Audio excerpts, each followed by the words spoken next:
Alright guys, welcome back to Lions Den Investments and Reviews. It's only been a couple days here, but I have a lot of news for you. A lot of stuff's been going on. Really exciting. I actually had a interview with the marketing manager from Theta Labs, and I just jumped onto their Theta TV platform. So I will be live streaming here on Friday from Theta TV. If you're not familiar with Theta TV, guys, I'll leave a link in the description below. You can check it out for yourselves. It's really cool. It's part of the Theta blockchain technology that they have for live video streaming. So it's just another way for me to kind of diversify my platform here and put some videos out there on Theta TV. So Friday, 12 o'clock, check it out. I'll be on the front page of Theta TV where they have all their new incoming user base that is live streaming. So look for that. The other thing I want to go over here is Theta technical analysis. Guys, we rebounded really, really quick with Theta. You know, in regards to the crash that we had there or the correction on Bitcoin, we're up 16% today, and it looks like right now Theta blockchain is pretty much leading the entire alt space when it comes to recovering from what happened earlier this week. Okay, so that's really exciting news. Right now, we've got a downtrend. I'm looking at the daily chart here. We've got a downtrend on Theta, and if we can close a daily bar right here around 208, okay, um, I have a strong suspicion that we are going to go much, much higher. All right, and I've got a couple different levels here, target levels, one at 230, and then we've got one at 255. So if we break 230, we're going to be heading towards 255, and then if we break 255, the next stop would be around $3.30. All right, so pretty exciting news there. Um, on the other, let me go ahead and pivot real quick because on the other side here, I'm going to talk about Ripple. Now, we all know Ripple is in a SEC lawsuit, okay, with the SEC, Brad Garlinghouse. If you want to get up to date on everything that I've researched so far on that lawsuit, just subscribe to the channel, okay? Hit the like button as well. It helps with the YouTube algorithm here. But subscribe to the channel. You can go back and watch some of the other videos that I have on updates as we progress forward into February, which will be the pre-trial for Ripple. But here, Ripple actually just hired a top Amazon executive just recently, and they're also onboarding a lot of people in key positions in the banking industry. So I'll point that out here in a minute for you. But I just want to go over this article real quick because um, basically Amazon's Devraj Verdahan, I hope I didn't butcher that name there, um, has joined Ripple as Senior Vice President of Engineering. He will replace Christopher Kanan, a longtime employee of the blockchain Decacorn. Ripple CEO commented that he was thrilled to welcome the new member of the company's all-star engineering team. Okay, so he's coming from Amazon. Uh, Now, they go into enabling the Internet of Value here. Prior to being hired by Ripple, Verdahan had served as Amazon's Vice President of Delivery Experience from October 2017 to December 2020. In his statement, he claims that tech progress can have a profoundly positive impact on humanity. In leading engineering teams at Amazon for 15 years, he says, I witnessed firsthand customer focused innovation at scale that provided people with core necessities essential to how they live. He then goes on to say the Ripple network will make the global financial network more efficient by unlocking the power of blockchain with the Internet of Value, making it as easy to transfer money as sending an email. Ripple's financial network, RippleNet, and the RippleX open developer platform unlock the power of blockchain and digital asset technology, allowing financial institutions, startups, founders, and entrepreneurs to dramatically improve the speed, cost, and reliability of how people transact around the world. Um, Ripple keeps attracting high-profile executives. Now, this is the piece that I was talking about. In December, Sandy O'Connor, who is the ex-chief regulatory of affairs officer at J.P. Morgan Chase, who's considered to be one of the most powerful women in banking, joined Ripple's board of directors. Okay, so that she aligns directly with all the people and key players they need to talk to in order to get the Ripple network going on a global scale. And I'm sure that probably has something to do with the SEC lawsuit as well. Okay, this happened just 1 week before the U.S. Securities and Exchange Commission took Ripple to court over presumably illegal XRP sales. Okay, so guys, here's something else you need to keep in mind. Bryan Brooks is stepping down from the OCC, or the comp controller of the U.S. currency. He is stepping down from that position here at the end of the week. We've got a new appointed SEC director as well. Can't really remember his name right off the bat. Let me see if I can pull that up for you. I think it was, actually, I might have it on my phone here. Let me check, because his name is, let's see if I can find it.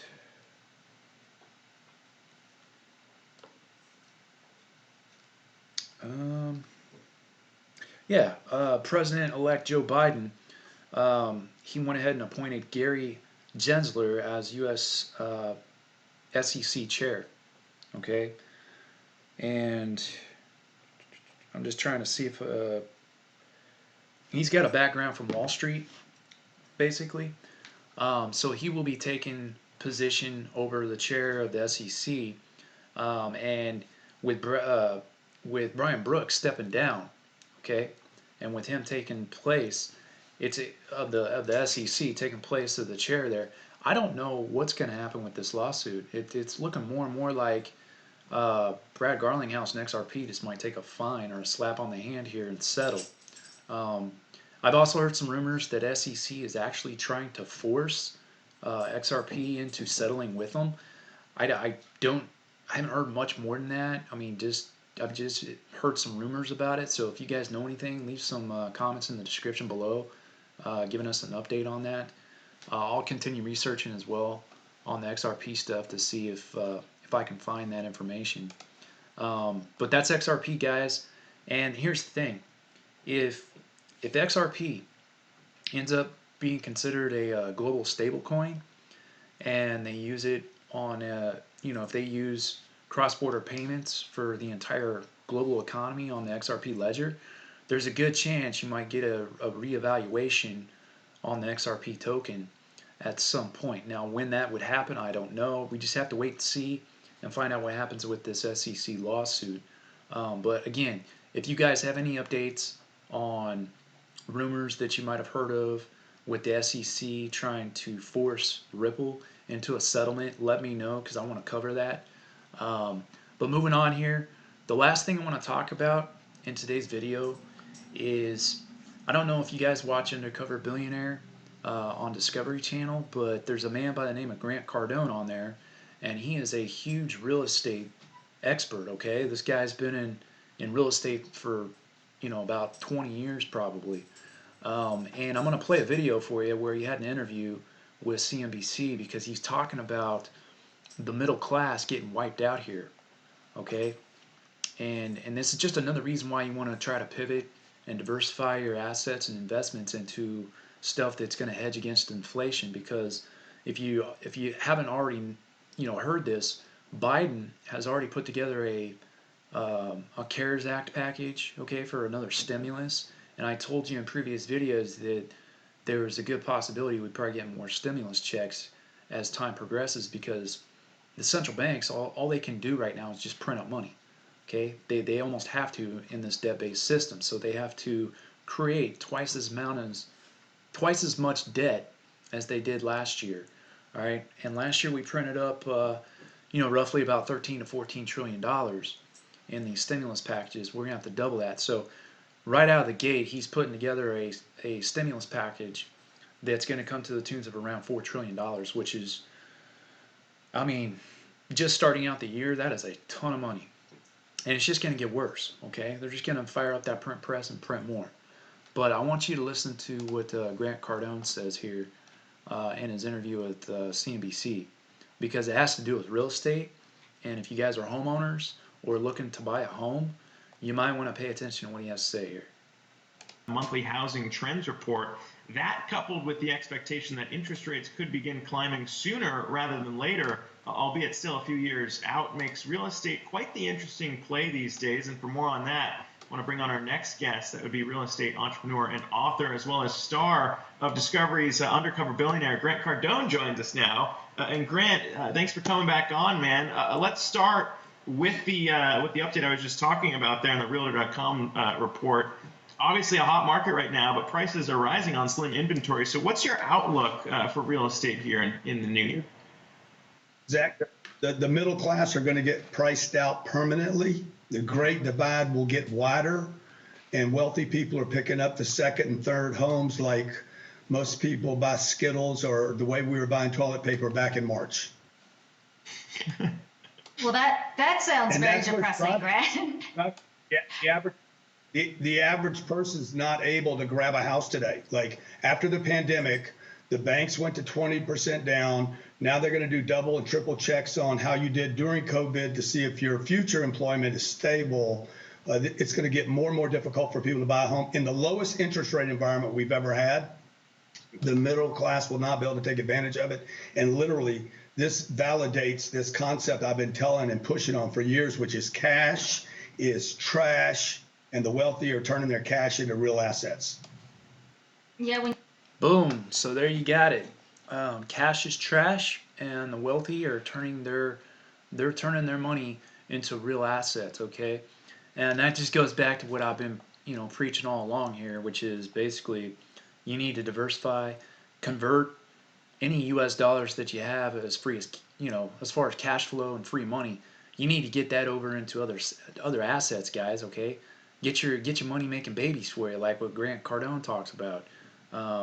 And a great way to do that is to find volatility in the markets so you can get better returns. Even though, you're hearing in the news articles and stuff like that Bitcoin is dangerous and you can lose all your money and all that. I covered that in the last video, where you can get my thoughts on that too. So, guys, if you haven't subscribed to the channel, go ahead and hit that subscribe button. Hit the like button as well. What are your thoughts on this? Okay, what do you think they're going to do as far as wiping out the middle class? You think Grant Cardone's right? If he is, hit that like button. But that's all I have for today. Hope you guys are doing good, and I will shoot another video here on Friday. And remember, I will be doing live streaming on Theta TV.